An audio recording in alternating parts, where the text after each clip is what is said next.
আসসালামু আলাইকুম রহমতুল্লাহি অবরকাতুহ। সম্মানিত দর্শক, যা আশঙ্কা করছিলাম ঠিক সেম ঘটনাটাই ঘটেছে। এনসিপির যারা নেতৃবৃন্দ তারা গোপালগঞ্জে গিয়েছেন, মার্চ টু গোপালগঞ্জ, এবং সেখানে গিয়ে তারা বোঝানোর চেষ্টা করছেন যে তাদের অনেক সাহস। তারা দেখানোর চেষ্টা করছেন যে পুরো বাংলাদেশটি তাদের জন্য অবাধ এবং কোনো বিশেষ এলাকা কোনো রাজনৈতিক দলের দুর্গে পরিণত হতে পারে না। তো তারুণ্যের এই যে অভিলাষ, সেই অভিলাষ নিয়ে তারা গোপালগঞ্জের দিকে গিয়েছেন।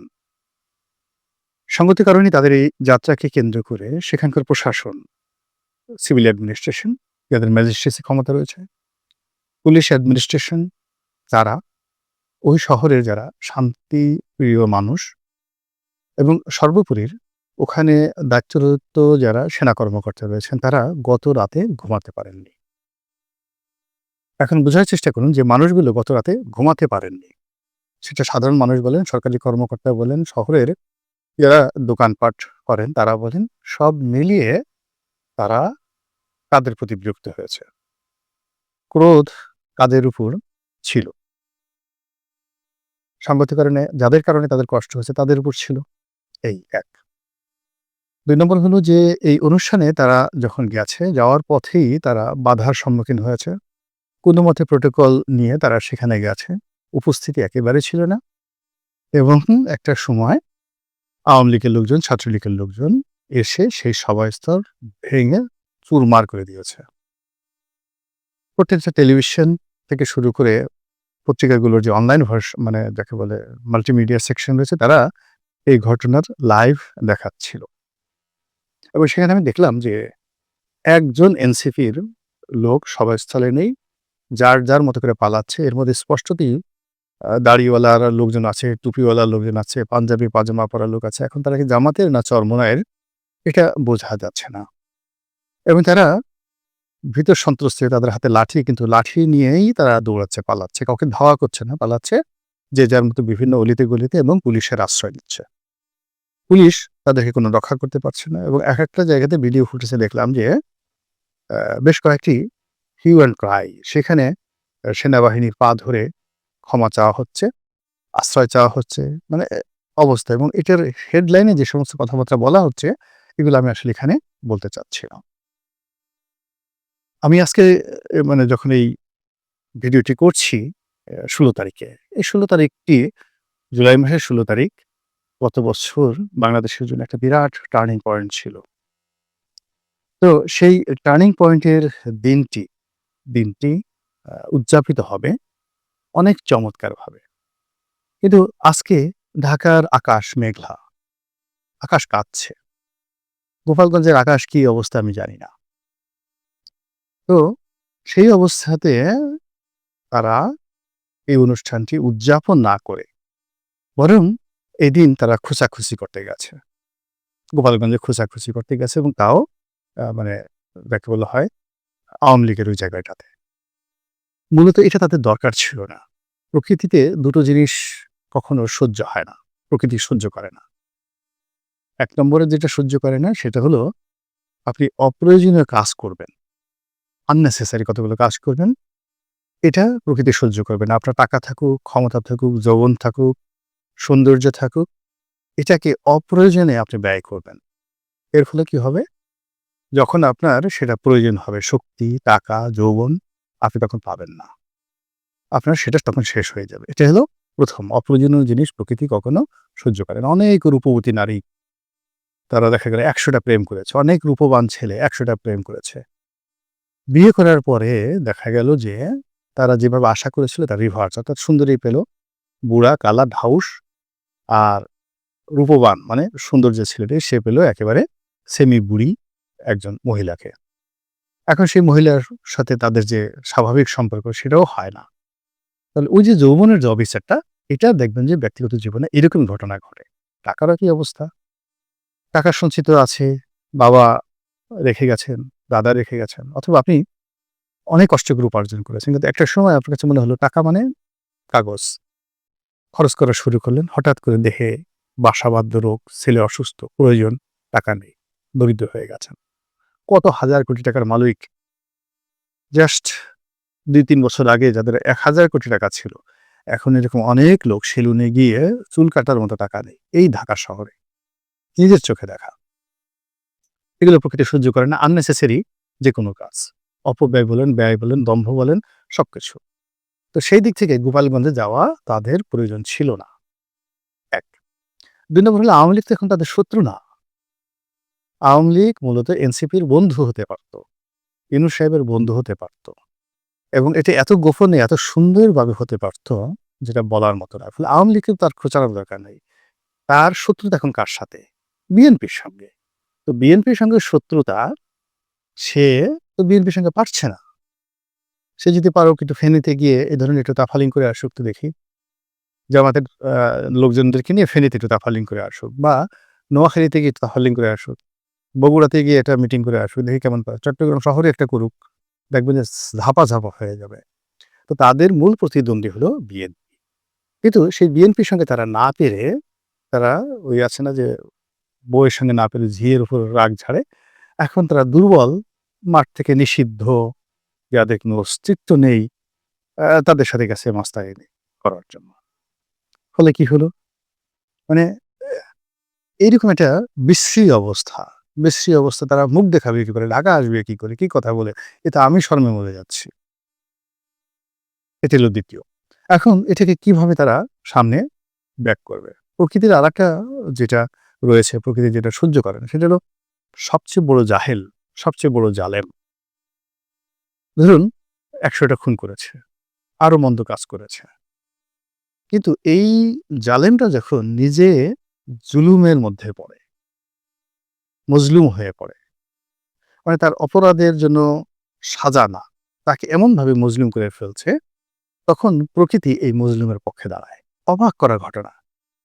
এমনকি আপনি চিন্তা করুন যে আল বিদায়া ওয়ান নিহায়াতে রয়েছে।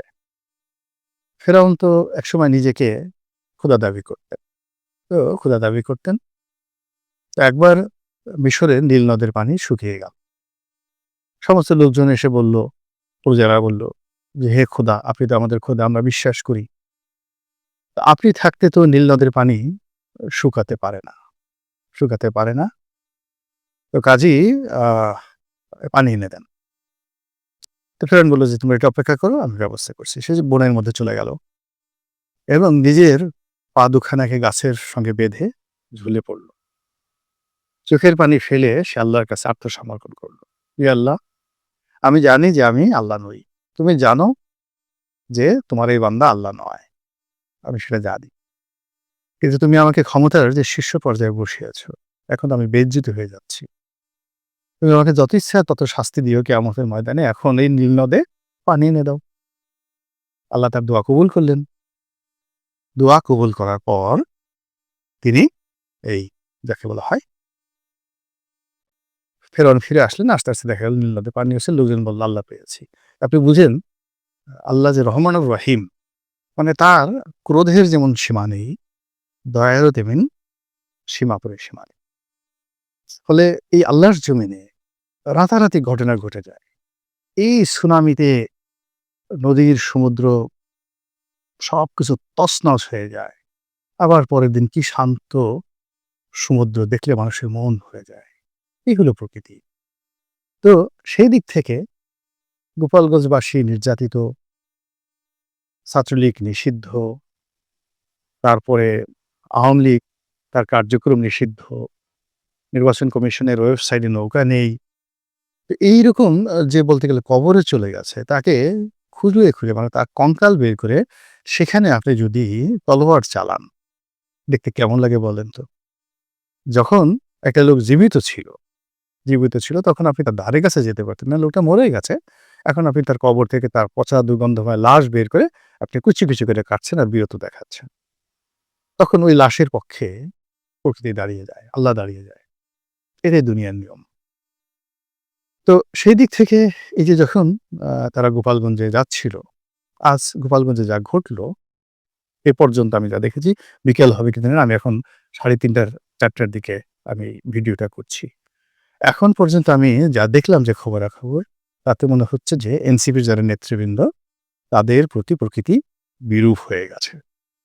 আর এর ফলে আওয়ামী লীগের যে সাহস বাড়ল, শক্তি বাড়ল, এই সাহস শক্তি ওখানে যে তাদেরকে নিয়োগ দেওয়া হয়েছে সিভিল অ্যাডমিনিস্ট্রেশন কর্মকর্তা, পুলিশ অ্যাডমিনিস্ট্রেশনের কর্মকর্তা, এরা সবসময় শক্তির পক্ষে থাকে। আপনি বিএনপির জামানাতেও দেখা গেল যে বিএনপি ক্ষমতায়, কিন্তু চাঁপাইনবাবগঞ্জের ডিসি-এসপিকে ওই শহরে জামাতের সাথে নেগোসিয়েশন করে থাকতে হয়। আওয়ামী লীগের জামানাতে আ একটা উপজেলা আছে কয়রা, খুলনার কয়রা উপজেলা আছে, যেখানে জামাতের আধিপত্য। ওখানকার এমপি আমাকে কয়েকবার টেলিফোন করেছে। তো বলল যে, "ভাই আছি এখানে, মোটামুটি জামাতের সাথে তালমিল করে আমাকে চলতে হয়।" খুলনা কয়রা উপজেলা।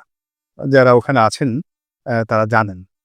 তো আওয়ামী লীগের জমানাতে শেখ হাসিনা ক্ষমতা যখন তুলবে তখনও তাকে ওই এলাকাতে জামাতি লোকের সাথে নেগোশিয়েট করে চলতে হয়েছে। আপনি চিন্তা করেন যে সাতকানিয়া নামক একটা উপজেলা আছে। ওখানে জামাতের খুব প্রাধান্য। তো সেখানে জামাতের নেতাকে, নদ্দিকে, একেবারে জামাতে খাস, তাকে আওয়ামী লীগে এনে তারপর এমপি বানাতে হলো। সেখানে সরাসরি জামাতকে আওয়ামী লীগ চ্যালেঞ্জ জানাতে পারেনি। ওখানে জামাতের রিক্রুটমেন্ট হয়, সেখান থেকে লোকজন ছুটিয়ে এনে তারপরে তাদেরকে ভবিষ্যতে আওয়ামী লীগের নেতা বানায়। এই হলো অবস্থা। এরকম সব এলাকাতে আ দলীয় একটা প্রাধান্য থাকে। তো এখন এই যে টুঙ্গিপাড়াতে যাদেরকে নিয়োগ দেওয়া হয়েছিল তারা তো কয়েকদিন খুব ডিসি গিয়ে, এসপি গিয়ে, টিএনও গিয়ে খুব আওয়ামী লীগের লোকজনের খুব ভাবসাব দেখিয়েছে। এই আজকের ঘটনার পরে দেখবা যে উল্টো তারা যাকে বলা হয় আওয়ামী লীগকে ফ্লোর দিয়ে দেয়। এখানে ইউনূস সাহেব যত কিছু চান না কেন এই কাজটা করে দেওয়া হলো। তাহলে একটা জেলা, সম্পূর্ণ একটা জেলা যদি এইভাবে সিমেন্টেড হয়ে যায় একটা রাজনৈতিক দলের, যেটা ১ম দিকে তারা যেমন পতনের পরেও ২০২৪ সনের আগস্ট, সেপ্টেম্বর, অক্টোবর পর্যন্ত তারা সেখানে টিকে ছিল। পরবর্তীতে সেনাবাহিনী শক্তি প্রয়োগ করেছে, পুলিশ শক্তি প্রয়োগ করেছে, চিরুনি অভিযান চালিয়েছে। তাদের যে বড়, বড় নেতারা ছিল তারা সবাই পালিয়ে গেছে, অনেকে ধরা পড়েছেন। কিন্তু সাধারণ মানুষকে তো আপনি এলাকা ছাড়া করতে পারবেন না। তারা তো সেখানে রয়ে গেছে। হয়তো মরে গেলেও আওয়ামী লীগ করবে। তা এই সাধারণ মানুষ, নেতৃত্বহীন সাধারণ মানুষ, তাদের হাতে আবার এই যে ক্ষমতাটা দিয়ে দেওয়া হলো। ফলে কি হলো? এই যে এনসিপির, তারপর শেষে বিএনপির, এরপরে জামাতের যেই লোকগুলো ফেজ অফ হয়ে গেছে এই সময়টার মধ্যে, তাদের আসল চেহারা প্রকাশ হয়ে গেছে। তো আওয়ামী লীগের যারা লোকজন আছে তারা করবে কি? ১ম যারা সবচেয়ে দুর্বল গ্রুপ আছে, এখন আ চরমোনাইয়ের সাথে, জামাতের সাথে বিএনপির যে দ্বন্দ্বের সংঘাত, সেক্ষেত্রে যদি জামাতের লোকরে পিটানো হয়, বিএনপির লোক তো এগিয়ে আসবে না। বিএনপির লোককে পিটানো হলে জামাতের লোক এগিয়ে আসবে না। এই যে ডিভাইড অ্যান্ড পলিসি, সেই পলিসিতে একক শক্তি আছে আওয়ামী লীগের হাতে। এবং তারা এই সময়টাতে, বাকি যে সময়টাতে তারা এই জিনিসটা কাজে লাগাবে। ফলে এই জিনিসগুলো দরকার ছিল না। আর সেটা কাজে লাগিয়ে তারা যদি অন্যান্য দিকে আরেকটু করে অগ্রসর হয়, আরেকটু করে অগ্রসর। আপনি জাস্ট আপনাকে ২ টো উদাহরণ দিই। ঢাকা শহরে কি হতে পারে? ঢাকা শহরে এই মুহূর্তে অন্ততপক্ষে ১০ থেকে ১৫ লাখ আওয়ামী লীগের নেতাকর্মী পালিয়ে আছে বিভিন্ন এলাকা থেকে। এরা কেউ উপজেলা চেয়ারম্যান, কেউ পৌরসভার মেয়র, কেউ কোনো এলাকার উকিল, তাদের টাকা আছে, পয়সা আছে, ক্যাডার আছে এবং এরা এখনো ঢাকা শহরে যেখানে থাকে ১০ জন ১২ জন নিয়ে গ্রুপ করে তারা ঘোরাফেরা করছে। তো ঠিক সেম ঘটনা কিন্তু আ আওয়ামী লীগের জমানাতে হয়েছিল বিএনপির ক্ষেত্রে। আমি যে এলাকায় তোপখানাতে থাকি, এই এলাকাতে সবসময় ১-১.৫ হাজার সেই আমার নির্বাচনী এলাকার লোকজন, বলা চলে ১০ মিলিয়ন বিএনপির যারা লোকজন তারা এই জুলাই আগস্টের এখানে পালিয়েছিল।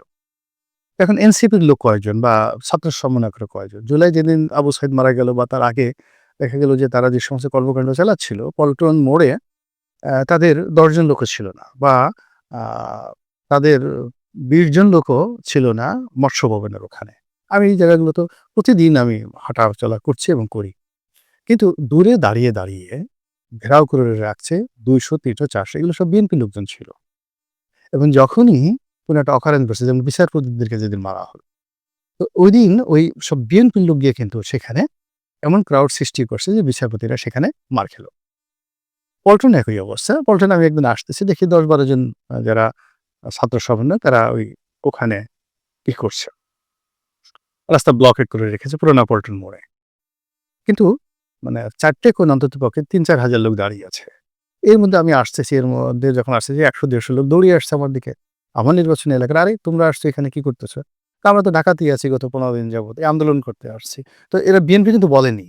কিন্তু এরা আন্দোলন করতে আসছে এবং যখনই কোনো ঘটনা ঘটছে অমনি এই ছাত্রদল যুবদল বা বিএনপির যারা লোকজন আছে ঝাঁপিয়ে পড়ে অকারেন্সগুলো ঘটিয়ে দিয়েছে। এখন আপনি দেখেন ঢাকা শহরে যে অবস্থা হয়েছে, বিএনপি, জামাত, এনসিপি, চরমোনাই এদের মধ্যে মারামারিটা অনিবার্য হয়ে পড়েছে। আর এই মারামারিটা দূর থেকে দাঁড়িয়ে দেখবে কারা? আওয়ামী লীগের লোকজন। তারা এই ঢাকা শহরেই আছে ১০ লাখ। এবং যারা মারামারি করতেছে তামাশা দেখানোর জন্য যারা দাঁড়িয়ে আছে, ওরা দেখবে যে এখানে কোন পক্ষের মারলে তাদের লাভ হবে। এখন তারা করবে কি? যদি দেখে যে এখানে যদি জামাতের লোকের পক্ষ অবলম্বন করি, তাহলে বিএনপির লোক মার খায় বেশি, বিএনপির সংখ্যা কম। তখন ওরা করবে কি? জামাতের পক্ষে বিএনপির সবগুলোর হয়ে পড়বে, দোষ পড়বে কার? জামাতের। আবার আরেকটা স্পটে গিয়ে দেখা গেল সেখানে বিএনপির লোক বেশি, জামাতের লোক কম। জামাত এর উপর আক্রমণ করছে, চরমোনাইয়ের উপর আক্রমণ করছে বিএনপির লোক। ওখানে দাঁড়ানো আওয়ামী লীগের লোকজন দাঁড়িয়ে আছে, সংখ্যায় বেশি। তারা বিএনপির পক্ষে নেমে আচ্ছা মতো ধুলাই দিয়ে দিল তাদেরকে এবং বদনাম হলো কার? বিএনপির। এই যে একটা রাজনৈতিক হানাহানির দিকে আমরা যাচ্ছি, এই জিনিসগুলো আমাদের দেশটাকে কোথায় নিয়ে যাবে একবার একটু চিন্তা করেন তো। মহান আল্লাহ আমাদের সবাইকে হেদায়েত দান করুন এবং হেফাজত করুন। আসসালামু আলাইকুম ওয়া রাহমাতুল্লাহি ওয়া বারাকাতুহু।